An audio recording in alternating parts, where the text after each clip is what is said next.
Hello everyone, welcome to this YouTube channel Patna Nursing Classes with Ehtisham. Today's topic which we will cover in this lecture is control and destruction method of microbes, which is a section of your microbiology subject. So the basic part which we will cover in this lecture is sterilization. तो चलिए शुरू करते हैं। लेकिन इस lecture को शुरू करने के पहले मैं ये कहना चाहूँगा, अगर आपको हमारी ये वीडियो अच्छी लगे तो लाइक सब्सक्राइब करना बिल्कुल ना भूलें और बेल आइकन को भी दबाना ना भूलें। So let's start. First of all we should know what is sterilization. Sterilization आखिर है क्या, और हमें ये भी जानना ज़रूरी है कि स्टरलाइजेशन का हिंदी मीनिंग क्या होता है।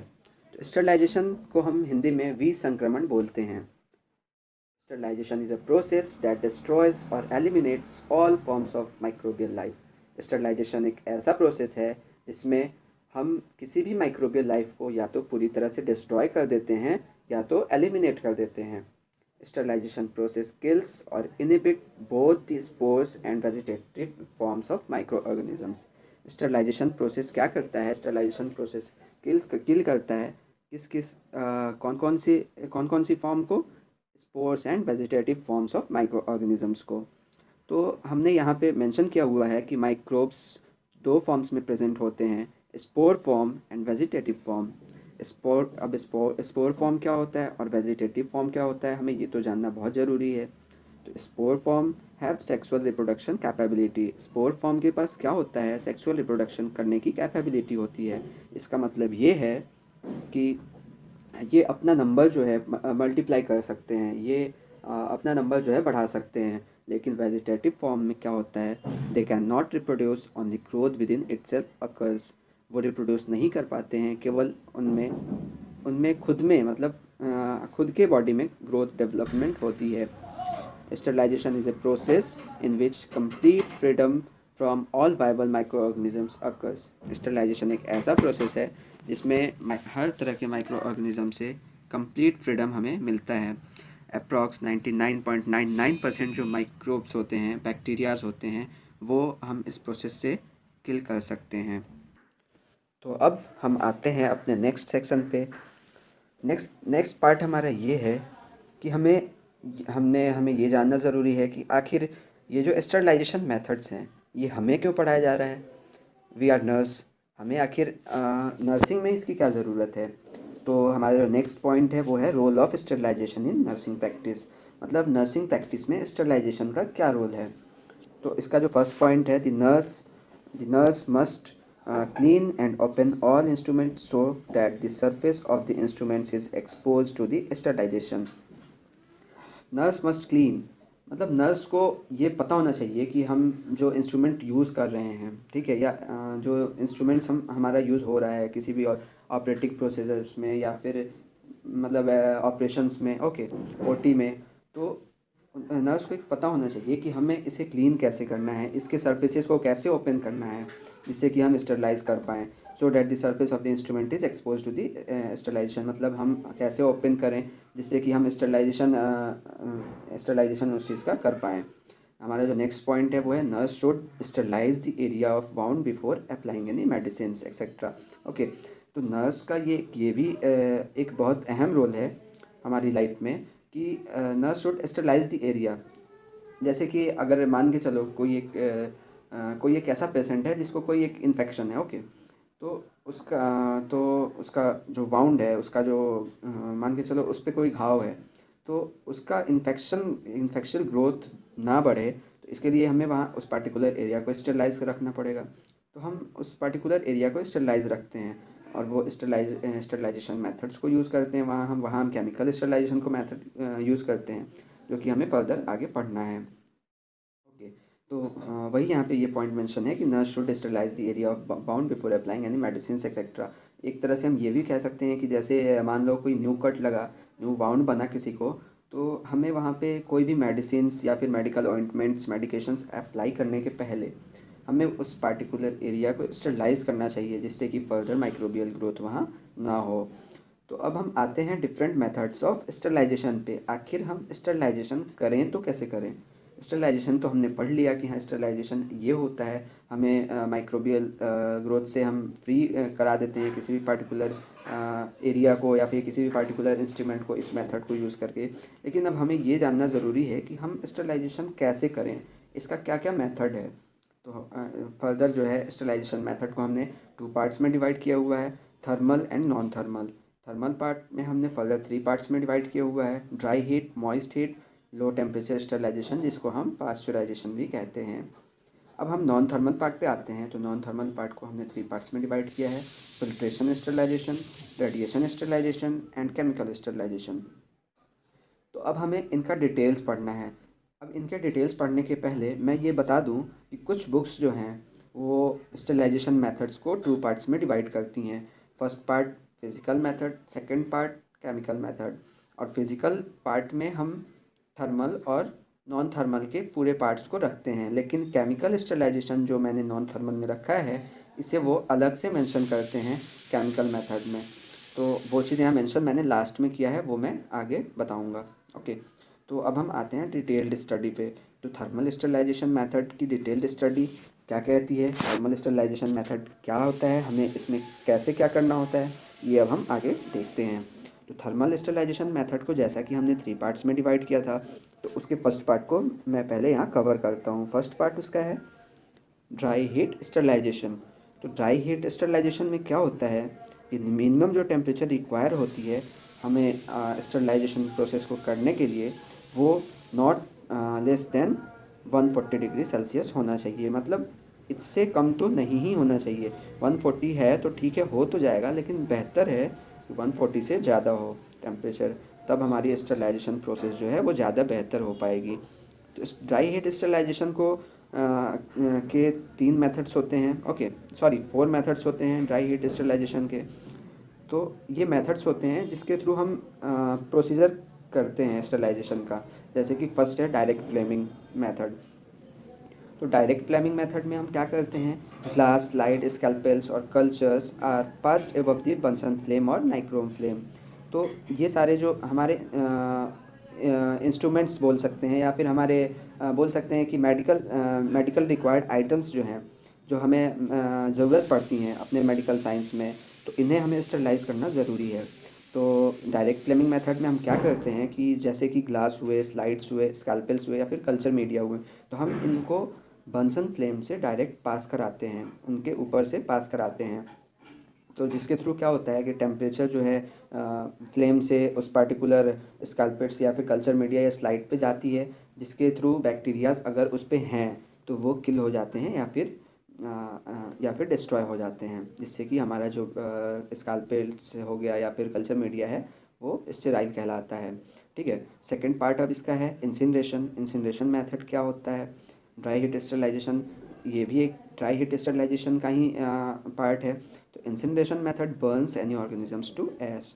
अब इसका मतलब ये है कि मान के चलो कि कोई एक पेशेंट है जिसको कोई पर्टिकुलर इन्फेक्शन है, तो अब वो इन्फेक्शन किसी दूसरे पेशेंट तक ना पहुँचे, तो हमें पहले वाले पेशेंट में यूज़ किया गया इंस्ट्रूमेंट्स या फिर यूज़ किया गया मेडिकल एपरेटस हमारे सेकंड पेशेंट तक में यूज़ ना हो, तो उसके लिए हम इंसिनेशन मेथड को यूज़ करते हैं। जिससे कि जैसे कि मान के चलो कोई एक आर्टिफिशियल हार्ट का जो पेस मेकर होता है, आर्टिफिशियल हार्ट पेस मेकर जो होता है वो मतलब लगाया जाता है नॉर्मली। तो वो पेस मेकर हैं, अब मान लो वो ख़राब हो गए, किसी इन्फेक्टेड पेशेंट से उसको मैंने निकाला है, तो फिर वो मैं कहीं अगर बाहर फेंकता हूँ तो मे भी चांसेस हैं कि जो हेल्दी पेशेंट है वो उससे इन्फेक्ट हो जाए। तो हमें उस पेस मेकर को क्या कराना होता है, इंसिनरेट कराना होता है, उसको डिस्ट्रॉय करना होता है, उसके माइक्रो ऑर्गेनिजम्स को डिस्ट्रॉय करना होता है। तो हम वहाँ पे इंसिनरेशन मेथड को यूज़ करते हैं। Medical organic wastage and disposals are incinerated to stop or kill the microbial growth. Medical organic wastage जो होते हैं, डिस्पोजल्स जो होते हैं, उनको भी इंसिनरेट कराते हैं ताकि जो है माइक्रोबियल ग्रोथ रुक जाए या फिर किल हो जाए।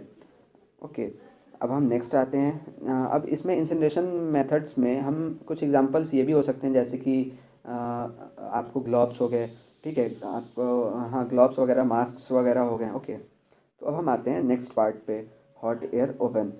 तो हॉट एयर ओवन भी एक ड्राई हीट स्टरलाइजेशन मेथड है। इसमें क्या होता है कि electrical devices which uses dry heat sterilizes at 160 degree Celsius temperature heat for 1 our is required. इसमें क्या होता है, हॉट एयर ओवन भी एक इलेक्ट्रिकल डिवाइस है जिसमें हमें हीट चाहिए होती है किसी भी पार्टिकुलर इंस्ट्रूमेंट को स्टरलाइज करने के लिए। तो वहाँ जो हीट चाहिए होती है वो 160 डिग्री सेल्सियस की चाहिए होती है, ठीक है।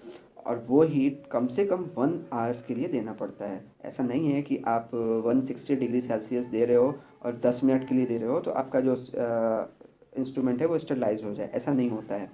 आपको 160 डिग्री सेल्सियस 1 आवर्स के लिए कम से कम देनी होती है हीट, तभी जाके आपका जो इंस्ट्रूमेंट है वो स्टरलाइज हो पाता है। तो अब इस प्रोसेस के थ्रू हम किन किन चीज़ों का स्टरलाइजेशन करते हैं, हमें तो ये भी जानना ज़रूरी है। तो इसका एग्जांपल्स है syringes of glasses, pipettes, flask, test tube, scissors, powder liquid, paraffins वगैरह। ओके, तो इन सारी चीज़ों का हम स्टरलाइजेशन इस हॉट एयर ओवन मेथड के थ्रू करते हैं। अब यहाँ पे एक पॉइंट है syringes of glasses.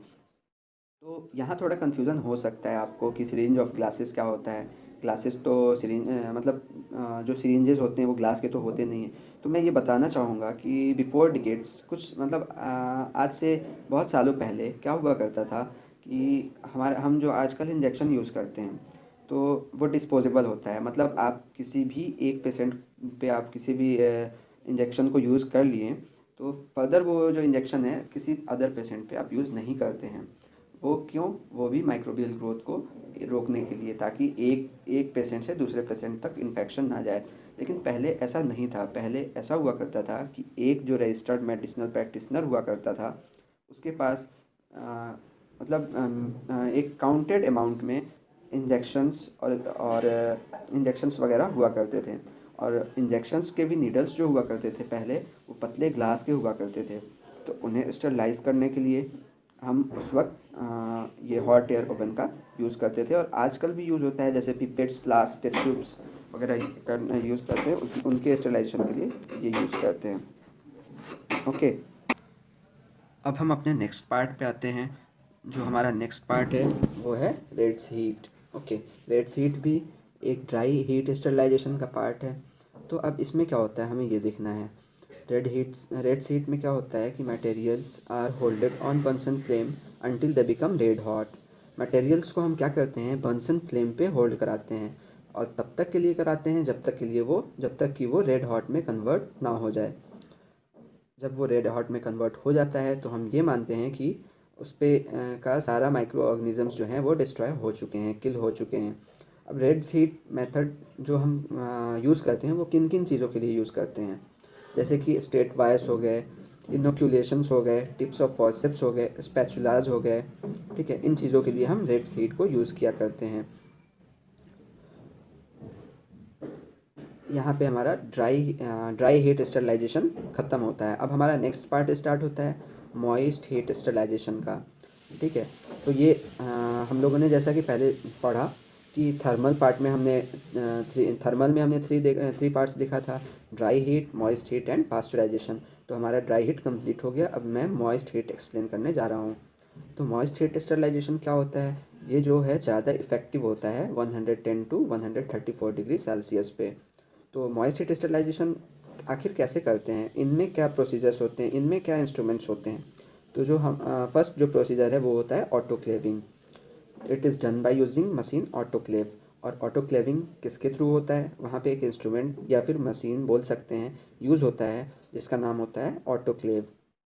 Autoclave is a device designed to heat aqueous solutions above their boiling point at normal atmospheric pressure। कहने का मतलब ये है कि ऑटोक्लेव में क्या होता है, ऑटोक्लेव जस्ट लाइक अ कुकर, आप एक कुकर ही मान लो, ठीक है। बस इसमें ये होता है कि हम कुकर में डायरेक्ट फ्लेम हीट देते हैं, यहाँ पे हमें इलेक्ट्रिकल हीट देनी होती है। कुकर में हमें प्रेशर का नहीं पता चलता है, हमें प्रेशर गॉज नहीं लगा होता है, लेकिन ऑटोक्लेव में प्रेशर गॉज होता है, ठीक है। तो ऑटोक्लेव होता क्या है, ऑटोक्लेव में हम किसी भी एक्वस सॉल्यूशन को डालते हैं, ठीक है। अब ऑटोक्लेव में डालने के बाद हम उसे हीट प्रोवाइड कराते हैं और वो हीट कैसा होता है, मतलब कौन से सोर्स से होता है, वो होता है इलेक्ट्रिकल सोर्स।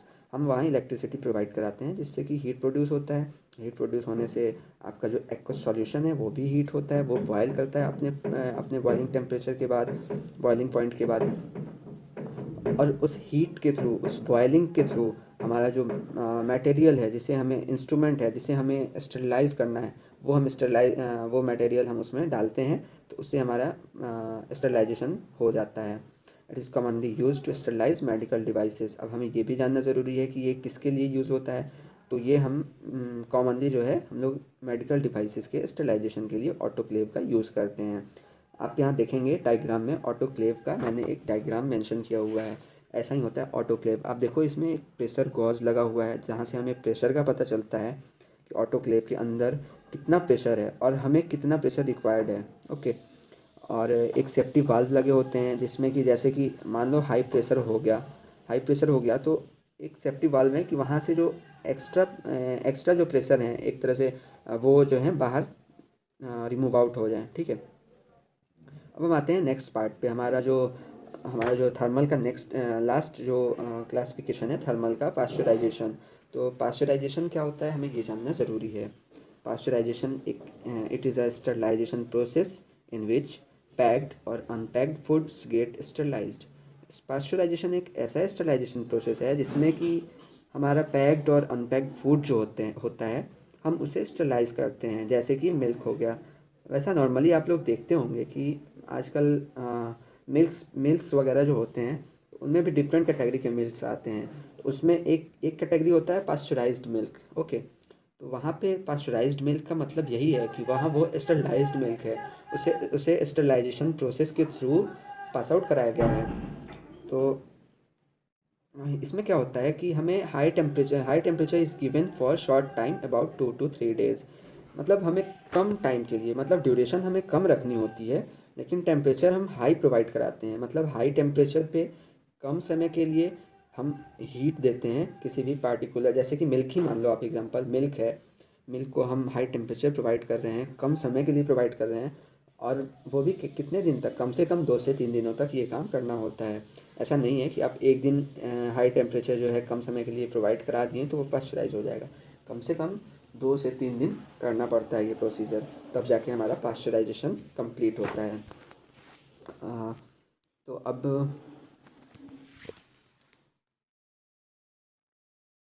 अब हम अपने थर्मल पार्ट के बाद आते हैं नॉन थर्मल स्टरलाइजेशन पार्ट पे। तो हमने जैसा कि नॉन थर्मल को भी 3 पार्ट्स में डिवाइड किया था। फर्स्ट पार्ट जिसका था फिल्ट्रेशन स्टरलाइजेशन, सेकेंड पार्ट था radiation sterilization, and third part था केमिकल स्टरलाइजेशन। तो अब हम इन्हें भी डिटेल्स में पढ़ेंगे। फिल्ट्रेशन स्टरलाइजेशन क्या होता है। तो filtration sterilization allows for the exclusion of organisms based on the micro organism size. Filtration जैसा कि नाम से ही पता चल रहा है, फिल्ट्रेशन स्टरलाइजेशन, फिल्ट्रेशन फिल्ट्रेशन का मतलब वहाँ पे कुछ कुछ कुछ चीज़ें होंगी जो फिल्टर आउट होंगी। तो वैसे ही यहाँ पे होता है कि filtration allow for exclusion of organisms. Filtration किस चीज़ को अलाउ करता है, एक्सक्लूजन ऑफ ऑर्गेनिजम्स को अलाउ करता है। और कौन से बेसिस पे, माइक्रो ऑर्गेनिजम्स के साइज़ के बेसिस पे। मान लो कोई कोई माइक्रो ऑर्गेनिज्म है वो 0.1 ppm का है, कोई माइक्रो ऑर्गेनिज्म है 2 ppm का है। ठीक है। तो जो 2 ppm वाले होंगे वो ऊपर ही रुक जाएंगे, 0.1 ppm वाले होंगे वो फर्दर फिल्टर पेपर को पास करते हुए आगे बढ़ेंगे। ऐसे मतलब वहाँ प्रोसेसिंग होती है।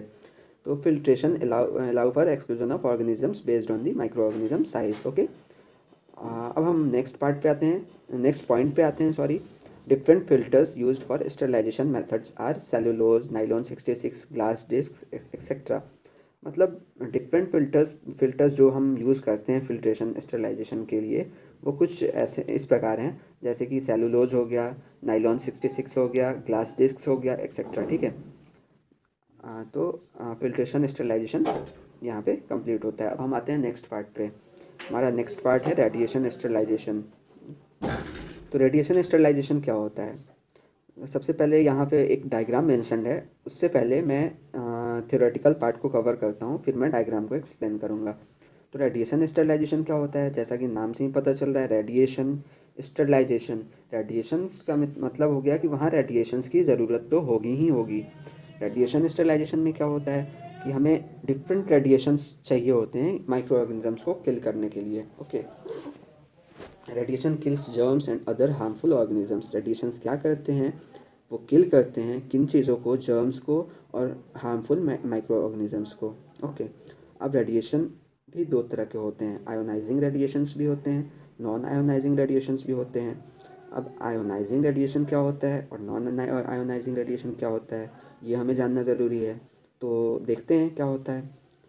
जैसा कि आयोनाइजिंग में यहाँ मेंशन्ड है, शॉर्ट वेवलेंथ, आयोनाइजिंग का जो वेवलेंथ होता है वो कम होता है और वेवलेंथ के इनडायरेक्टली प्रोपोर्शनल होती है फ्रीक्वेंसी।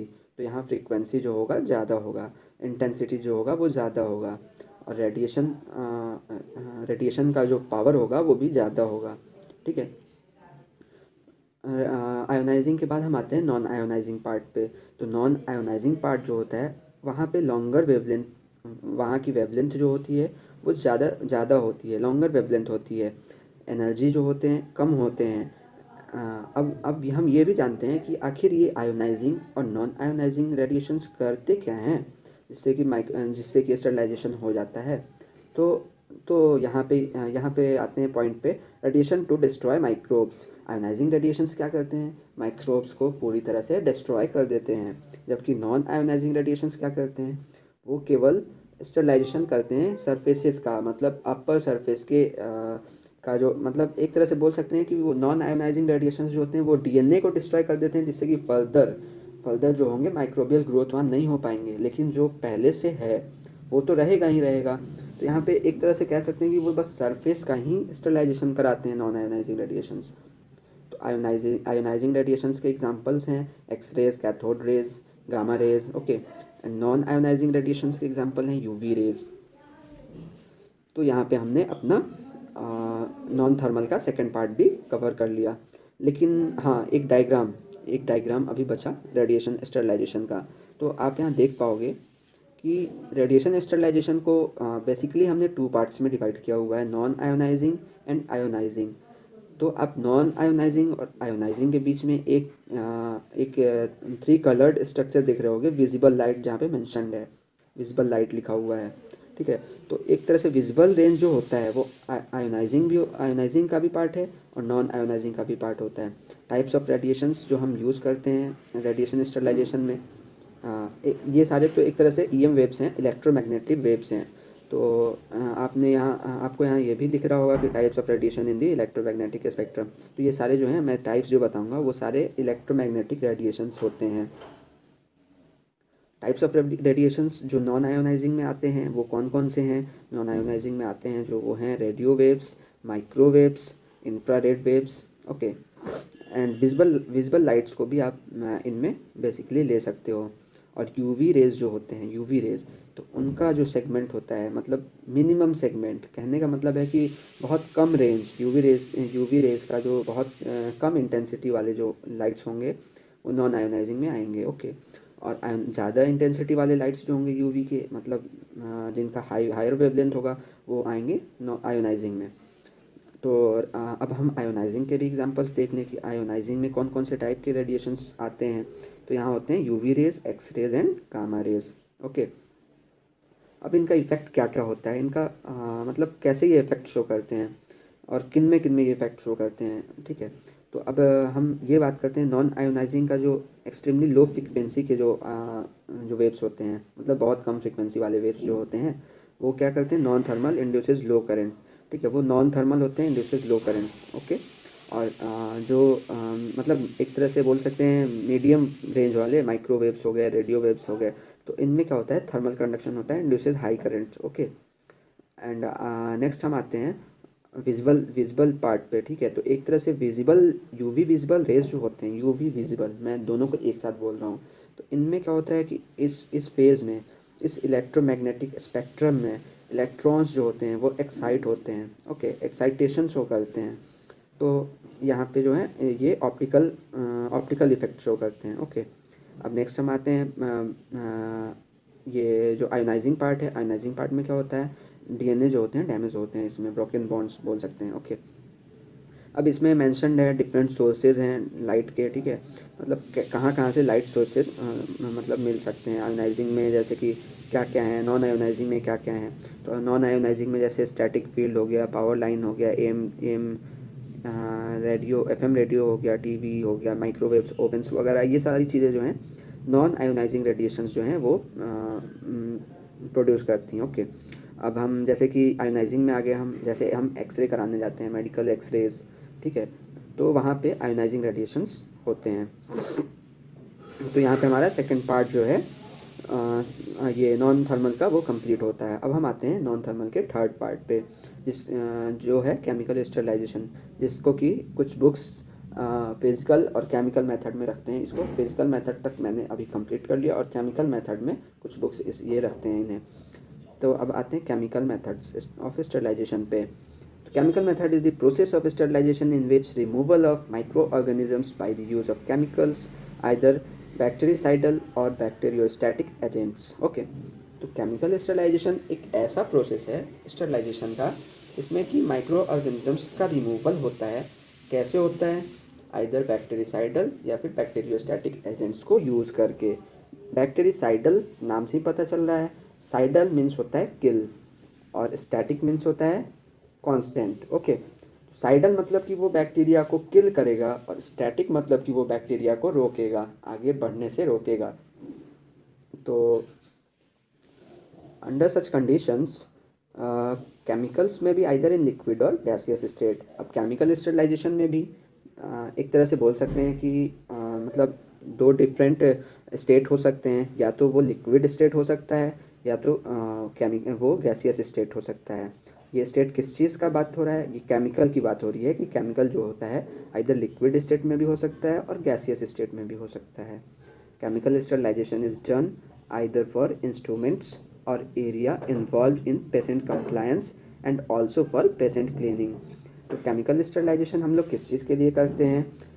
इंस्ट्रूमेंट्स किस चीज़ के लिए करते हैं? इंस्ट्रूमेंट्स के स्टरलाइजेशन के लिए कर सकते हैं, या फिर जो एरिया जो पेशेंट कवर कर रहा है उसके स्टरलाइजेशन के लिए भी कर सकते हैं, पेशेंट कंप्लायंस के लिए भी कर सकते हैं, पेशेंट के क्लीनिंग के लिए भी कर सकते हैं। ओके, जैसे कि बेडशीट्स वगैरह हुए, पेशेंट का जो बेडशीट्स वगैरह होता है, तो अब उनका भी स्टरलाइजेशन होता है, तो वहाँ केमिकल स्टरलाइजेशन होता है, हम वहाँ केमिकली उन चीज़ों को स्टरलाइज करते हैं। ओके, तो अब हम आते हैं different chemicals used for chemical sterilization methods. मतलब अब केमिकल स्टरलाइजेशन मेथड में अब कौन कौन से डिफरेंट केमिकल्स हैं जो हम यूज़ करें। डिफरेंट केमिकल्स को हमको डिस्कस करना है कि हम कौन कौन से डिफरेंट केमिकल्स को यूज़ करें। जैसे इसका फर्स्ट पार्ट है, जहाँ यहाँ पे हमने मेंशन किया हुआ है 3A से, एंटीसेप्टिक्स। एंटीसेप्टिक्स, ओके, तो एंटीसेप्टिक्स क्या होता है? अभी भी बहुत लोगों को कन्फ्यूज़न है कि एंटीसेप्टिक्स जो होते हैं वो हम कहीं भी यूज़ कर सकते हैं, लिविंग एंड नॉन लिविंग, जबकि ऐसा नहीं है। तो एंटीसेप्टिक्स अभी हम देखते हैं कि एंटीसेप्टिक्स क्या होता है। Antiseptics are involved in killing and growth inhibition only of the vegetative form of the microbes. I will repeat, only of the vegetative form of the microbes. चूँकि ये बहुत इंपॉर्टेंट है, और ये बहुत बहुत इंपॉर्टेंट है कि एंटीसेप्टिक्स जो होते हैं वो केवल और केवल वेजिटेटिव फॉर्म्स को ही इनहिबिट करते हैं या फिर किल करते हैं, स्पोर फॉर्म को ये इनहिबिट या किल नहीं करते हैं। Antiseptics are involve in killing and growth inhibition only of the vegetative form of the microbes. Okay, अब से नेक्स्ट पॉइंट है applicable on living tissues only. Antiseptics को हम केवल लिविंग टिश्यूज़ पे ही अप्लाई कर सकते हैं, यूज़ कर सकते हैं। इनडायरेक्टली हम ये भी बोल सकते हैं कि applicable on only living organisms. चूँकि एंटीसेप्टिक्स को हम केवल लिविंग ऑर्गेनिजम्स पे ही यूज़ कर सकते हैं। अब इसके कुछ एग्जांपल्स हैं, जैसे कि पोविडोन आयोडीन, कुछ chlorhexidine, isopropyl alcohol and Dettol. अब जैसा कि हम पोविडीन आयोडीन जानते हैं, पोविडीन आयोडीन नॉर्मली हम कट वगैरह हुआ या फिर कोई भी मतलब एक्सीडेंटल केस हुए, मतलब उन सब चीज़ों पे कट वगैरह लगे तो उन पे हम पोविडीन आयोडीन अप्लाई करते हैं। क्लोरहेक्सिडिन हम as a mouth wash use करते हैं, आइसोप्रोपाइल अल्कोहल भी हम यूज़ करते हैं as a cleansing agent. Okay, Dettols को भी हम लोग यूज़ करते हैं क्लींजिंग एजेंट्स की तरह भी। आप लोग तो फैमिलियर ही होंगे डिटॉल के बारे में। तो एंटीसेप्टिक्स यहाँ पे कंप्लीट होता है। अब हम आते हैं नेक्स्ट पार्ट पे, डिओड्रेंट्स। ओके, अब डिओड्रेंट्स क्या होता है? डिओड्रेंट्स हमने तो बहुत सुना होगा कि deodorants, perfumes and deodorants. Okay, लेकिन अब डिओड्रेंट्स हमारे स्टरलाइजेशन में क्या कर रहा है? स्टरलाइजेशन में क्यों इसकी ज़रूरत पड़ी? डिओड्रेंट्स यहाँ पे क्यों आ रहा है? तो आइए देखते हैं डिओड्रेंट्स क्या करते हैं। This type of chemical sterilization is done for eliminating the smell of any particular area. और ओके, तो ये जो डिओड्रेंट्स होते हैं वो एक तरह के केमिकल स्टरलाइजेशन का टाइप है। ओके, तो इसमें क्या करते हैं, इसके थ्रू हम किसी भी मान के चलो कोई रूम है, ठीक है, वहाँ गंदी बदबू आ रही है, तो हमें उसको स्टरलाइज़ करना है, उस पार्टिकुलर रूम को स्टरलाइज़ करना है, उस पार्टिकुलर एरिया को स्टरलाइज़ करना है, तो हम वहाँ पे डिओड्रेंट्स का यूज़ करते हैं। ओके, अब हम आते हैं नेक्स्ट पार्ट पे। हमारे हमारा जो नेक्स्ट पार्ट है वो है केमिकल स्टरलाइजेशन का ही, मतलब अभी हम नेक्स्ट पार्ट पे नहीं बल्कि केमिकल स्टरलाइजेशन पे ही हैं, हमारे नेक्स्ट पॉइंट पे आते हैं। केमिकल स्टरलाइजेशन का एक क्लासिफिकेशन तो हमने पढ़ लिया, ठीक है। अब हम नेक्स्ट नेक्स्ट जो हमारा क्लासिफिकेशन होता है on the basis of state, या फिर बोल सकते हैं on the basis of nature of chemical, कि जो केमिकल है वो कैसा है, वो गैसियस है, लिक्विड है, सॉलिड तो खैर हो ही नहीं सकता है, केमिकल है तो सॉलिड तो हो ही नहीं सकता है। ओके, तो अब हम आते हैं गैसियस एंड लिक्विड स्टेट पे। तो on the basis of state of chemical, chemical sterilization is divided into two parts, gaseous and liquid. Gaseous and liquid. अब हम गैसियस पे आते हैं, तो गैसियस में भी हमने कुछ एग्जांपल्स लिए हैं, जैसे कि हमारा जो फर्स्ट एग्जांपल है इथाइलिन ऑक्साइड। ओके, आप यहाँ देख पा रहे होंगे कि इथाइलिन ऑक्साइड एक में ही लिखा है, तो आप यहाँ पे बीच में एक स्पेस ले लेना इथाइलिन और ऑक्साइड के बीच में। ओके, इथाइलिन ऑक्साइड, तो हम लोग इसको EtO2 से भी मेंशन करते हैं, EtO2। ओके, अब हम आते हैं फॉर्मल्डिहाइड, नेक्स्ट हमारा एग्जांपल है। उसके बाद है नाइट्रोजन डाइऑक्साइड, उसके बाद है ओजोन। ओके, ओजोन O3 से हम मेंशन करते हैं। अब हम आते हैं लिक्विड पार्ट पे, मतलब लिक्विड केमिकल कैसे हो, कौन कौन से हो सकते हैं।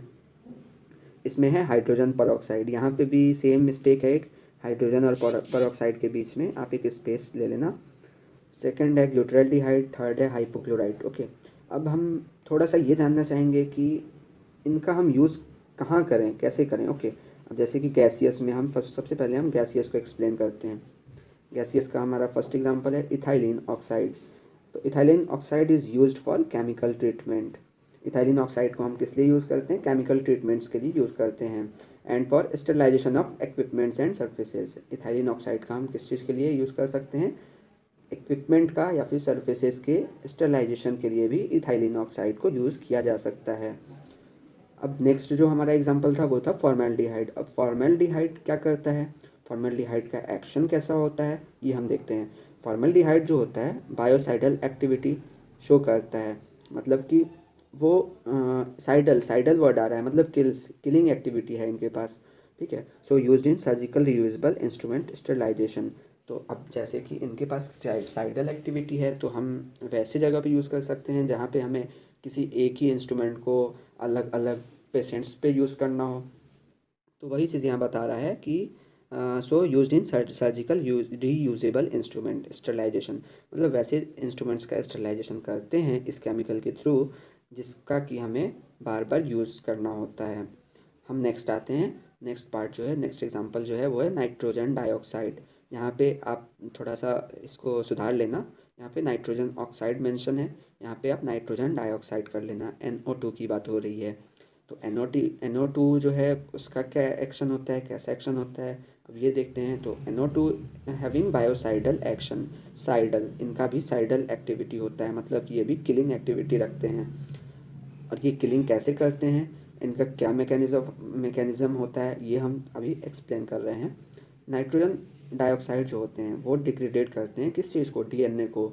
और जब किसी भी माइक्रो ऑर्गेनिज्म का DNA टारगेट होता है, तो DNA टारगेट होने से ये होता है कि फर्दर फर्दर वो जो माइक्रो ऑर्गेनिज्म है वो रिप्रोड्यूस करेगा, तो उसका जो DNA है वो तो ऑलरेडी डिग्रेडेड है, तो वो रिप्रोडक्शन, वो मतलब मल्टीप्लिकेशन नहीं कर पाएगा, ठीक है। तो नाइट्रोजन डाइऑक्साइड जो होता है डायरेक्ट क्या करता है, DNA को टारगेट करता है। अब जब वो मल्टीप्लाई नहीं कर पाएगा तो कुछ समय के बाद वो उसका ऑर्गेनिज्म का डेथ भी होना है, तो डेथ भी हो जाता है ऑर्गेनिज्म का। और हम अब इसको यूज़ कहाँ कहाँ करते हैं, वैसे सरफेसेस के लिए यूज़ करते हैं जहाँ पे बैक्टीरिया फंगस वगैरह मतलब लगे हों, तो उनके रिमूवल के लिए हम नाइट्रोजन डाइऑक्साइड का यूज़ करते हैं। अब हम आते हैं हमारे नेक्स्ट पार्ट पे, हाइड्रोजन परऑक्साइड। ओके, अब हाइड्रोजन परऑक्साइड क्या करता है, हाइड्रोजन परऑक्साइड आप ये ध्यान रखना ये एक लिक्विड केमिकल है जो कि स्टरलाइजेशन में यूज़ किया जाता है। ओके, तो hydrogen peroxide used for the sterilization of heat sensitive equipments and rooms sterilization. Hydrogen peroxide का हम कहाँ यूज़ करते हैं? हीट सेंसिटिव इक्विपमेंट्स के लिए यूज़ करते हैं, मतलब वैसा इक्विपमेंट्स जो कि हीट सेंसिटिव है। मतलब एक तरह से आप बोल लो कि आप उसे हीट में हीट प्रोवाइड करोगे तो वो जो है डिस्ट्रॉय हो जाएगा। अगर बेस्ट एग्जांपल है, आप मान के चलो हैंड ग्लव्स कुछ होते हैं, ठीक है, तो हैंड ग्लव्स वगैरह हुए या फिर कोई प्लास्टिक का मटेरियल है, आप उसे हीट प्रोवाइड करोगे तो वो गल जाएगा, वो बेकार हो जाएगा, आप रीयूज़ नहीं कर सकते हो। तो वैसे मटेरियल को स्टरलाइज करने के लिए हम हाइड्रोजन पेरोक्साइड का यूज़ करते हैं, या फिर रूम के स्टरलाइजेशन के लिए भी हम हाइड्रोजन पेरोक्साइड का यूज़ करते हैं। नेक्स्ट एग्जांपल जो है हमारा वो है ग्लूटाल्डिहाइड। ग्लूटाल्डिहाइड क्या करता है? ग्लूटाल्डिहाइड हमारे टिश्यूज़ जो होते हैं, block tissues of our body, मतलब कि हमारे जो टिश्यूज़ होते हैं बॉडी के, ठीक है, तो उन टिश्यूज़ को ये ब्लॉक कर देता है। अब इससे क्या होगा? ब्लॉक करने से इससे फ़ायदा क्या है? ब्लॉक हो जाने से ये फ़ायदा है कि फर्दर जो माइक्रोबियल ग्रोथ है वो हमारे इनर टिश्यू तक नहीं पहुंच पाएगा। तो ये भी एक बेस्ट केमिकल है ग्लूटाल्डिहाइड हमारे टिश्यूज़ के लिए। ओके, तो स्टरलाइजेशन में हम लोग इस केमिकल को यूज़ कर सकते हैं। हमारा जो नेक्स्ट एग्जांपल था वो था हाइपोक्लोराइट। हाइपोक्लोराइट अब क्या होता है? Hypochlorite is used for the disinfection of work stations and even surfaces to clean blood spills and other liquids.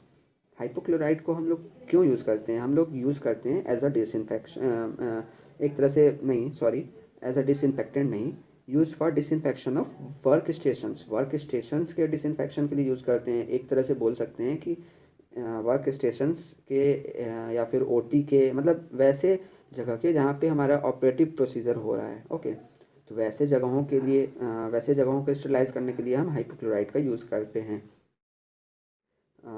Okay, and अब हम आते हैं हमारे नेक्स्ट सेगमेंट पे। अब यहाँ पे हमारा स्टरलाइजेशन जो होता है पूरी तरीके से ख़त्म होता है।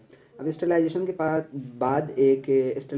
के बाद हमारा एक नेक्स्ट है डिसइंफेक्टेंट। डिसइंफेक्टेंट एक काफ़ी इम्पोर्टेंट डेफिनेशन है इसका, चूँकि मतलब पूछ लिया जाता है नॉर्मल एग्ज़ाम्स में कि डिसइंफेक्टेंट एंड एंटीसेप्टिक्स में क्या डिफरेंस होता है। तो यहाँ इन दोनों के बीच मेजर डिफरेंस होता है, और वो मेजर डिफरेंस ये है कि एंटीसेप्टिक्स हम लिविंग के लिए यूज़ करते हैं, जबकि डिसइंफेक्टेंट नॉन लिविंग्स के लिए यूज़ करते हैं। अब आगे देखते हैं डिसइंफेक्टेंट्स होता क्या है।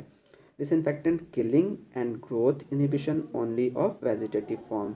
जैसा कि हमने एंटीसेप्टिक्स में पढ़ा था, एंटीसेप्टिक्स में भी यही था कि वहाँ पे भी वो केवल वेजिटेटिव फॉर्म को ही किल या इनहिबिट कर रहा था, ठीक है, और डिसइंफेक्टेंट भी वही करता है, killing and growth inhibition only of vegetative form. लेकिन यहाँ पे डिफरेंस क्या है? वहाँ वो लिविंग ऑर्गेनिजम्स का कर रहा था, और डिसइंफेक्टेंट जो होता है अप्लाइड कहाँ होता है? Applied only upon non living objects. इसे हम केवल नॉन लिविंग ऑब्जेक्ट्स पे ही यूज़ करते हैं, अप्लाई करते हैं स्टरलाइजेशन के लिए। इसका एग्जांपल्स है लाइसोल्स या फिर ब्लीच। ओके, अब हम आते हैं हमारे लेक्चर के एंड की ओर। तो एक तरह से मैंने एक चार्ट यहाँ पे मेंशन किया हुआ है। तो ये चार्ट एक क्विक रिवीजन के लिए है कि हमने जैसा कि मैंने बताया था कि कुछ बुक्स जो हैं फिजिकल मेथड और केमिकल मेथड क्लासिफाई करती हैं स्टरलाइजेशन को। ओके, तो यहाँ फिजिकल मेथड्स क्या क्या होते हैं? फिजिकल मेथड्स में केमिकल मेथड्स तो आपने पढ़ ही लिया डिटेल्स में कि केमिकल मेथड्स में आप क्या क्या यूज़ कर सकते हो, कि एंटीसेप्टिक्स, डिओड्रेंट्स, उसमें भी आप gaseous liquids and gaseous chemical and liquid chemicals use कर सकते हो। तो अब हम आते हैं थोड़ा सा फिजिकल मेथड्स पे भी डिस्कस कर लेते हैं कि फिजिकल मेथड्स क्या होते हैं। तो फिजिकल मेथड्स को हमने यहाँ 3 पार्ट्स में डिवाइड किया हुआ है। एक फर्स्ट पार्ट है हीट स्टरलाइजेशन, सेकेंड पार्ट है radiation sterilization, and third part है फिल्ट्रेशन स्टरलाइजेशन। हीट स्टरलाइजेशन को फर्दर यहाँ मैंने 2 पार्ट्स में डिवाइड किया है, dry heat and moist heat. Dry heat मैंने बताया था कि 4 तरह के होते हैं, direct flaming, incineration, hot air oven and red sought. Okay, तो यहाँ पे ये चारों पॉइंट्स आपको मेंशन्ड हैं। अब मॉइस्ट हीट में आता हूँ, तो मॉइस्ट हीट में मैंने बताया था आपको ऑटोक्लेविंग।